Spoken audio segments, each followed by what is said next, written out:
Hamil Gaza as it vows to finish the war started by Hamas. اسرائیل اور فلسطین کے درمیان ایک کشمکش سالوں سے چلی آ رہی ہے، لیکن اس بار فلسطین نے اسرائیل کو دیا ہے منہ توڑ جواب۔ لیکن کیا یہی بات سچ ہے یا اس کے پیچھے چھپا ہے کوئی گھنونا راز؟ تو جاننے کے لیے بنے رہے ہمارے چینل سے۔ میں ہوں آپ کا ہوسٹ حمزہ احمد صدیقی۔ 7 اکتوبر صبح 6:30 بجے جب سارے اسرائیل اپنے گھروں میں سو رہے تھے کہ اچانک ایئر ریڈ سائرن بجنے لگے، اور اس کے کچھ ہی دیر بعد ہزاروں کی تعداد میں اسرائیل شہر پر راکٹ برسنے لگے۔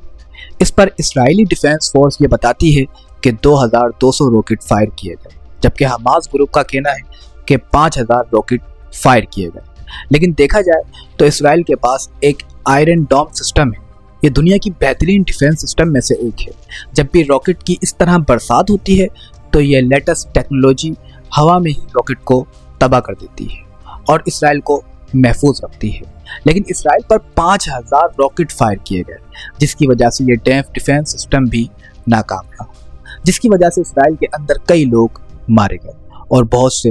زخمی ہوئے۔ دیکھا جائے تو یہ اب تک کا سب سے بڑا حملہ ہے جو اسرائیل فلسطین کے تنازع میں دیکھا گیا، اور یہ حملہ یاد دلاتا ہے یوم کیپور وار کی۔ آج سے تقریباً 50 سال پہلے اکتوبر 1973 میں ایجپٹ اور سیریا نے اسی طرح سرپرائز اٹیک کیا تھا اسرائیل کے اوپر،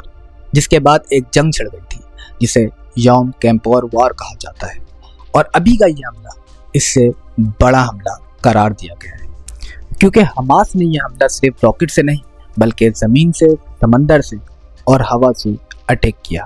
اور اس کے نتیجے صرف جنگ ہی ہے جیسا اسرائیل اس کے بعد اعلان کر چکا ہے۔ لیکن بات یہاں ختم نہیں۔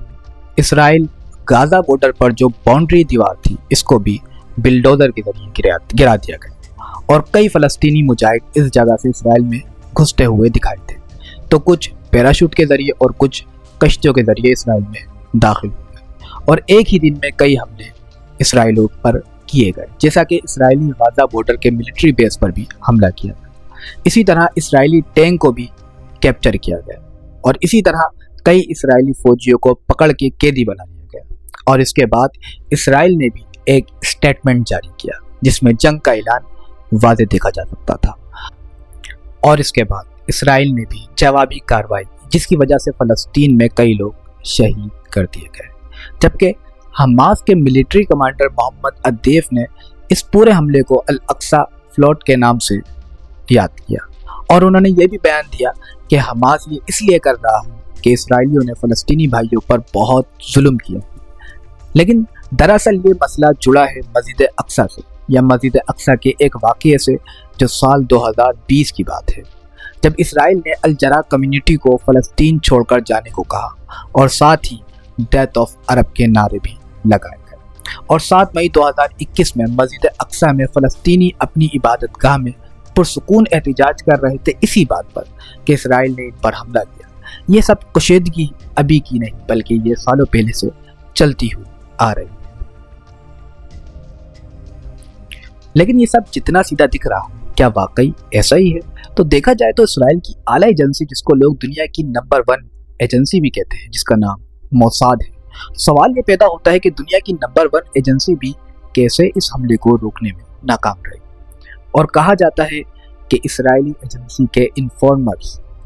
فلسطین کے ہر ادارے میں گھسے ہوئے ہیں، اور صرف فلسطین نہیں، لبنان، سیریا اور بلکہ کہا جائے پوری دنیا میں، تو یہ غلط نہیں۔ اور اگر پاس میں دیکھا جائے تو موساد نے کئی بڑے حملے روکے ہیں اپنے انفارمر کے ذریعے، تو اس بار یہ کیسے ناکام ہوئے؟ یا پھر یہ ایک سوچی سمجھی چال تھی فلسطینیوں کو جنگ میں دھکیلنے کی، کیونکہ اسرائیل کا ایک بڑا ایجنڈا ہے کہ عربوں کو مار کر صرف فلسطین نہیں بلکہ مدینہ تک کی زمین حاصل کرنا، یعنی خیبر، اور مسجد اقصی کو گرا کر تیسرا ٹیمپل تعمیر کرنا، جو قتل و غارت کے علاوہ تعمیر نہیں ہو سکتا۔ اور یہ بھی ہو سکتا ہے کہ اب وقت آ گیا کہ مسیح دجال کا وقت قریب ہو، اور اس جنگ کے بعد ہیکل سلیمانی دوبارہ تعمیر